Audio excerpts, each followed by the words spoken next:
Well, since I've got to sit in the sun and give myself the little bit of medical treatment I can and expose my head shingles to the sun, I figured I would continue reading this book, Beyond Human by Eve Harold, and it's about medical experimentation and these things we're doing to merge humans with machines. Now I gotta say that, when somebody has a neuropsych appointment that's a day and a half long with somebody with a PhD and they're not found to be delusional or have other mental illnesses, and I'd like to even state that post-traumatic stress disorder is not a mental illness. It's a behavior that's based on the natural mechanisms of our brain, our fight or flight responses in response to incidents where our lives have been put in danger. And so therefore we're just trying to protect ourselves. And so post-traumatic stress disorder it's a behavior and it's not a mental illness. And then also when somebody's actually not on drugs but still has shingles on the top of their head for 6 years, preceded by a good 10 years of leprous-like lesions. Sorry, your little excuses don't pan out, and the truth is being exposed, and it's just making you guys look like the liars that you are. Anyways, to continue reading. Where were we? We were at the WTA, which is the World Transhumanistic Association, represents the contemporary transhumanistic social movement, or transhumanism with a capital T. This movement began to form in the 1960s, and although it might appear to have languished in the obscurity of a small community of unconventional thinkers, it's gathering strength from the amazing trajectory of scientific discovery. This book is about transhumanism with a small t, i.e. concrete developments that are taking place today, embedded human beings more deeply with technology than ever before, and call for a deeper examination of these changes. The international nature of convergent technologies and the issues surrounding them is important because so many of the innovations are being developed not by governments but by private industry and nations that span the globe. New and convergent technologies are being commercialized and spread by companies that are themselves becoming global. However, regulatory and ethical policies differ from one country to the next. What is considered acceptable in China may not be acceptable in the United States or Britain, and vice versa.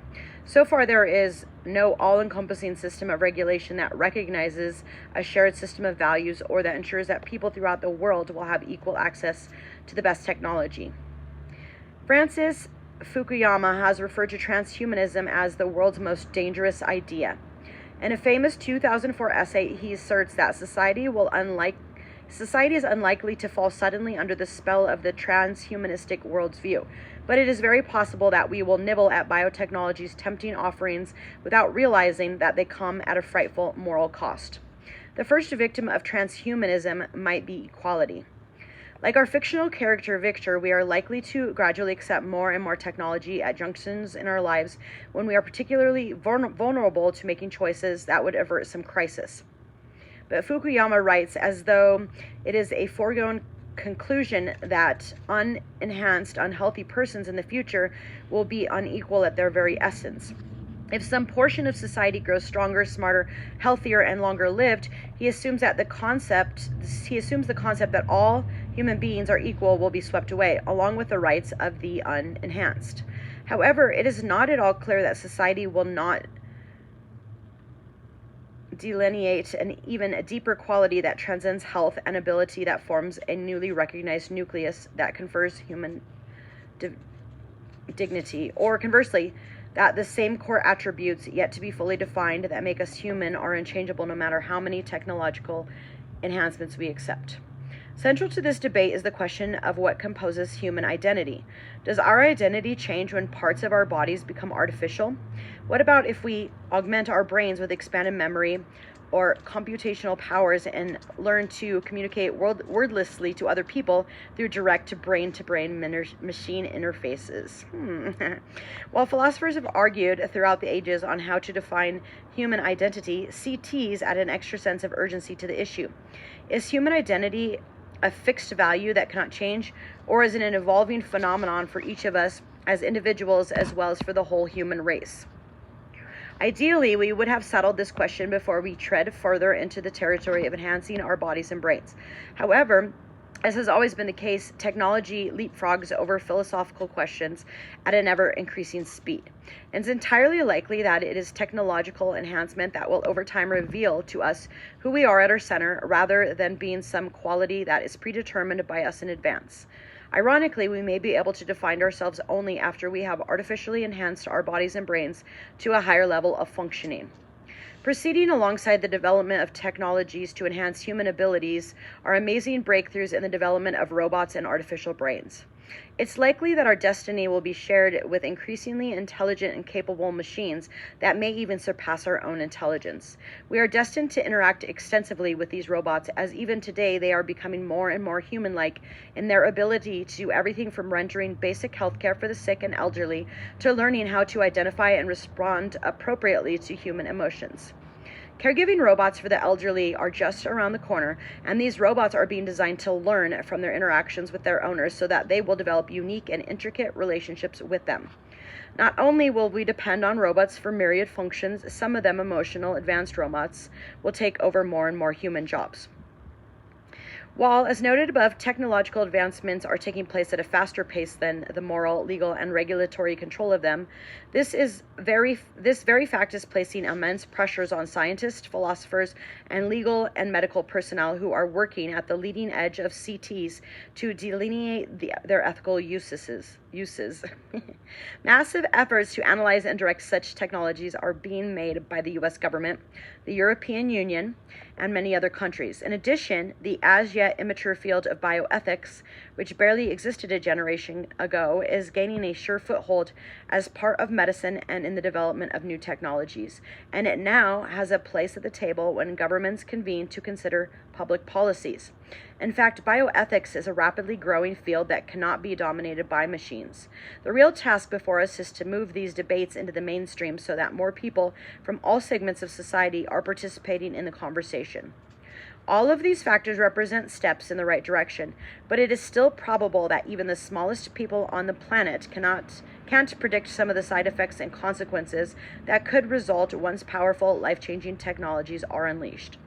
Although it is widely acknowledged that bioethical explorations are integral to the advancement of medical technologies, there is another assumption at the heart of the anti-technology argument that calls for examination. That assumption is that human nature, whether created by God or evolved by nature, is a fixed, immutable phenomenon incapable of learning from the mistakes of the past. Anti-technology thinkers tend to assume that humanity is a finished product, something that evolutionary biologists would take issue with, and that to the level at which we make decisions today is the same level we will be at in the future, i.e. that we expand human knowledge and ability.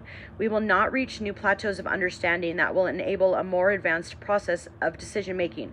In fact, we can't know today what decisions our progeny will make hundreds of years from now, or assume that those decisions will be as inept and problematic as many decisions made in the distant past. We must also consider the evidence that human beings are capable of learning from past mistakes, and that cultures and societies may be advancing towards more enlightened democratic systems that tolerate and include more human diversity than ever before. One phenomenon that will have a profound influence on future decision-making will be the presence of millions of people in society who are physically young and vital, but who have the wisdom of having lived many more years than is currently possible. Throughout human history, societies have been largely impoverished to the kind of wisdom that only life experience gained over many years can provide, because most people had very short lives. There have always been a few individuals who lived until old age, but the mass of humanity has not. Just consider the fact that in the United States in 1900, the average life expectancy was 47, and today it's 78.8 years. Yeah, and we also had pandemics.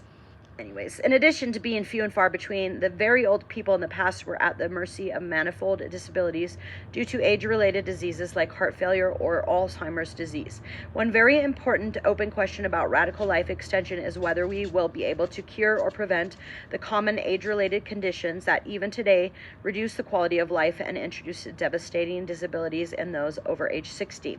There is a widespread consensus that just prolonging life in an advanced stage of deterioration is not a desirable goal. Bill Joy, the co-founder of Sun Microsystems, has pointed to some of the dangers inherent in some emerging technologies, such as robotics, nanorobotics, and nanorobots, and engineered organisms that will have the ability to replicate themselves.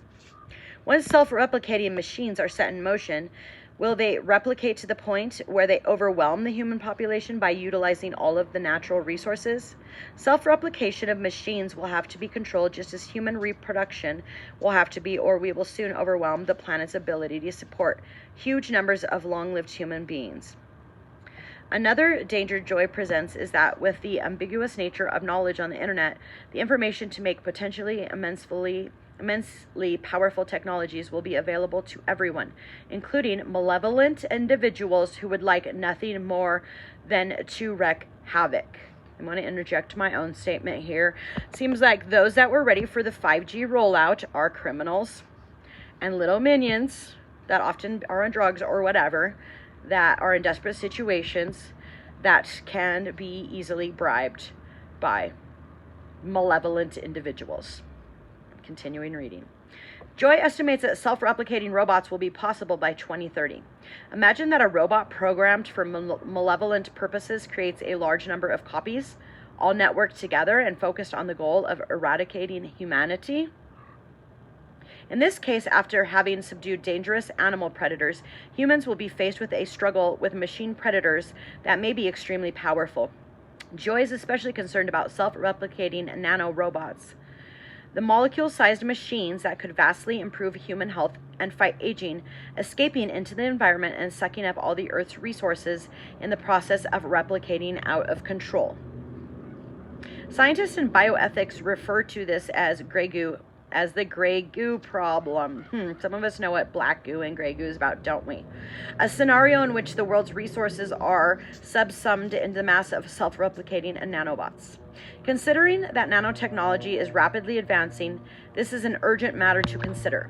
However, there are nanotechnological solutions available even today, such as designing nanobots that can be turned off once they have completed their task, such as destroying cancer cells, or made of the same type of polymers that dissolving sutures are made of. These nanobots have a time-limited existence that precludes the ability to build up in the body or the environment. It is critical that scientists universally protect against the gray goo problem as they design all nanobots. One cause for concern that Joy highlights should truly give us pause. That is the fact that CTs are mostly being developed by corporate entities whose prime purpose is the rapid commercialization of new technologies. While it is standard these days that such companies have an oversight committee that includes bioethicists, private entities can never be completely controlled by government oversight bodies such as the U.S. Food and Drug Administration. Private companies have a strong incentive to be the first to patent and commercialize new technologies, and this means that they have a disincentive to share data. It's worth asking whether the for-profit business model is the most appropriate one in the case of such radically transforming technologies. The question of sane and reasonable regulation should be paramount, and in the global market universally shared. To ensure the universal adherence to safe policies and procedures, the economic field must be leveled by common international rules and regulations. Many people alive today will have to personally grapple with the side effects of CTs, both the good and the bad. For example, scientists very recently achieved a direct interface between the human subject's brain and a computer by capturing the electrical pulses of the subject's brain and converting them into signals that the computer could read. The human subject sent a very simple message, move a certain finger, across the internet to another computer that was connected to another person. The recipient got the message and moved his finger as instructed. As rudimentary as this exercise was, it proved that human brains can be connected to both computers through them to other brains. While this procedure has tremendous possibilities for people to communicate directly with each other despite vast distances, the technology could be gravely abused. With direct brain-to-brain brain-to-network and brain-to-brain connections. Could an employer, for instance, require such an employee to connect to the company network, a shared consciousness that not only intrudes the company's message into the mind of the user, but also potentially reads the user's thoughts? Gotta stop and continue. Gotta get in the bath and sort of try to further treat.